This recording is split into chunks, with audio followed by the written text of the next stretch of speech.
to become what day? 61. Kakadosh, Bekiim Bahalacha 5. Good morning. Right, this is Siman Lamed Daled. We're talking about now Rabbeinu Tam Tefilin, day 61, page 158. We're still in now the preface. So it says it like this, interpreting the Talmud. The Gemara Masechet Menachot 34b states that in what order should the Tefillin Shalosh be positioned? So Kadesh and Vayaki V'yecha on the right side, and Shema Vayayim Shamua on the left side.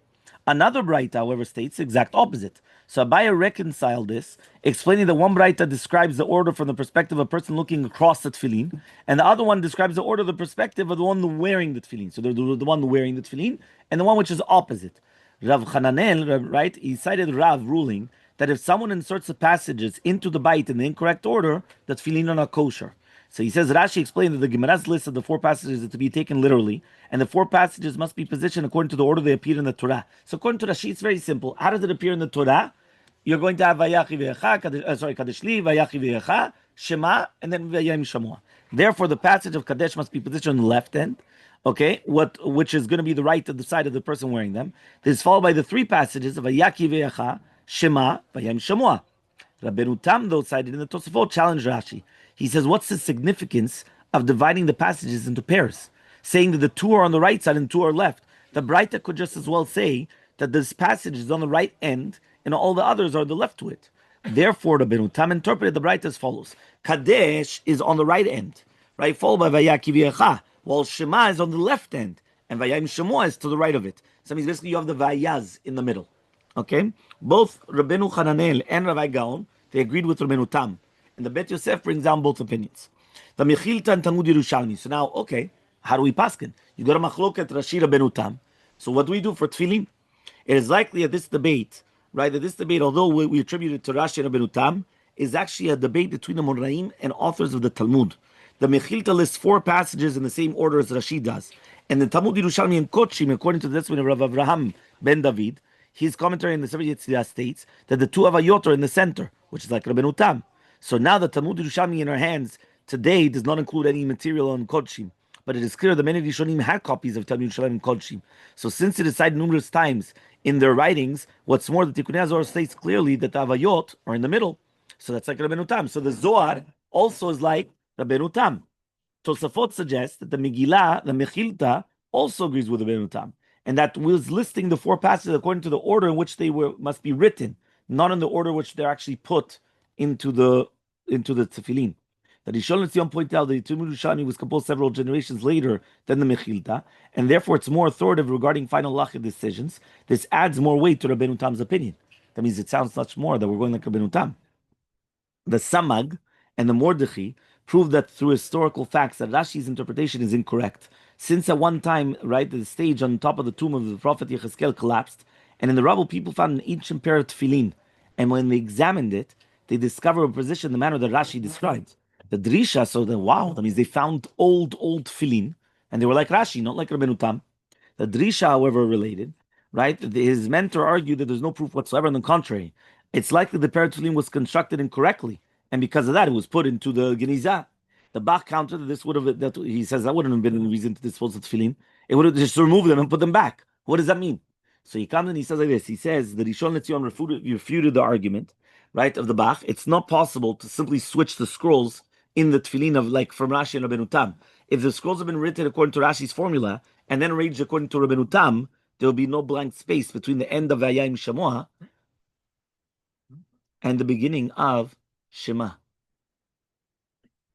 So in summary, right, he says, Rabbeinu Tam's interpretation concurs with Rav Shri Gaon, Rav Hai Gaon, Rabbeinu Hananel, Rav Yudah Barzilai, right? He says, Rabbeinu Yom Yosef Tuv Elem, Rabbeinu Yitzchak Elfasi, the Rif, Rabbeinu Avraham Bar David, Rav Saadia Gaon, right? The Sefer Yereim, Sefer Eshkol, Muki Yosef.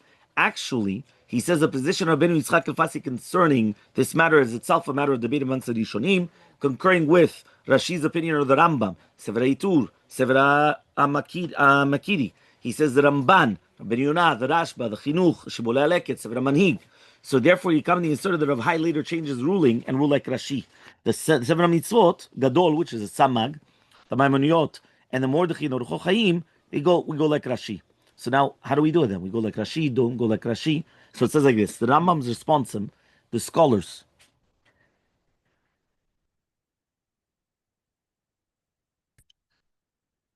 So says the Rambam, according to the Rambam, the scholars of Luna. Luna is a town in southern France.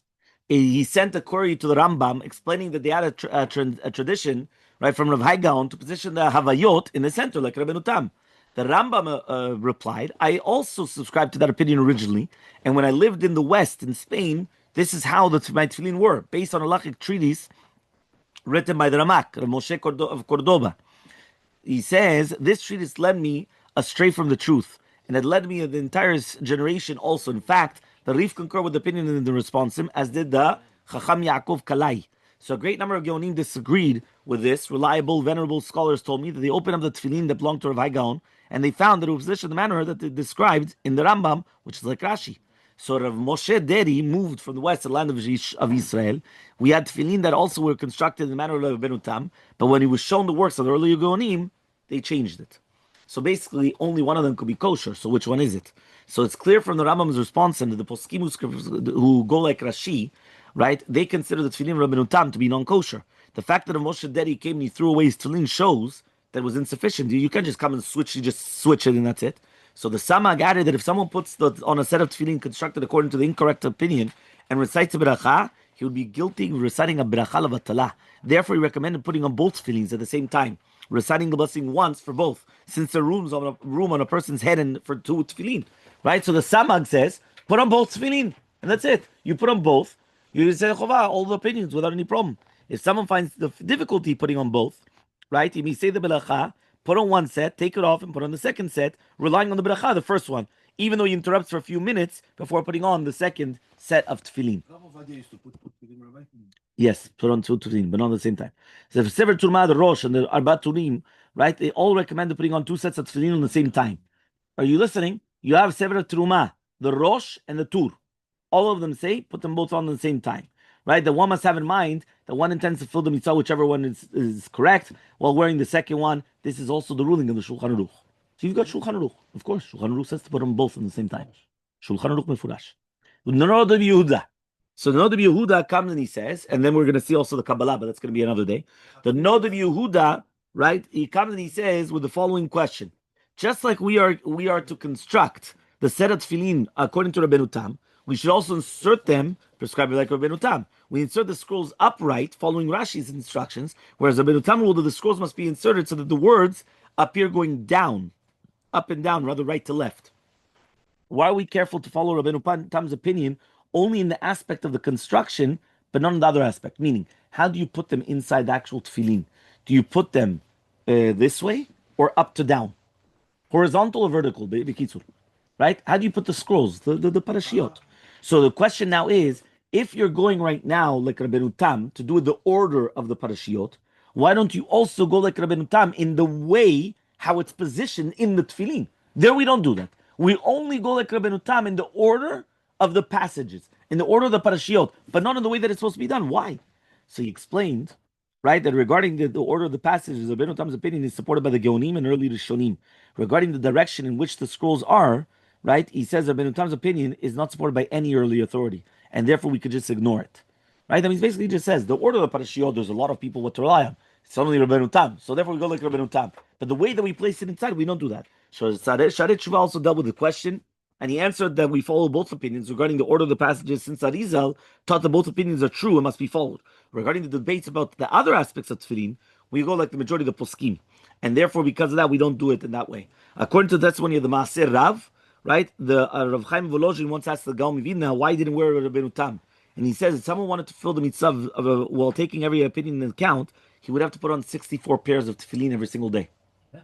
64 pairs of tefillin every single day.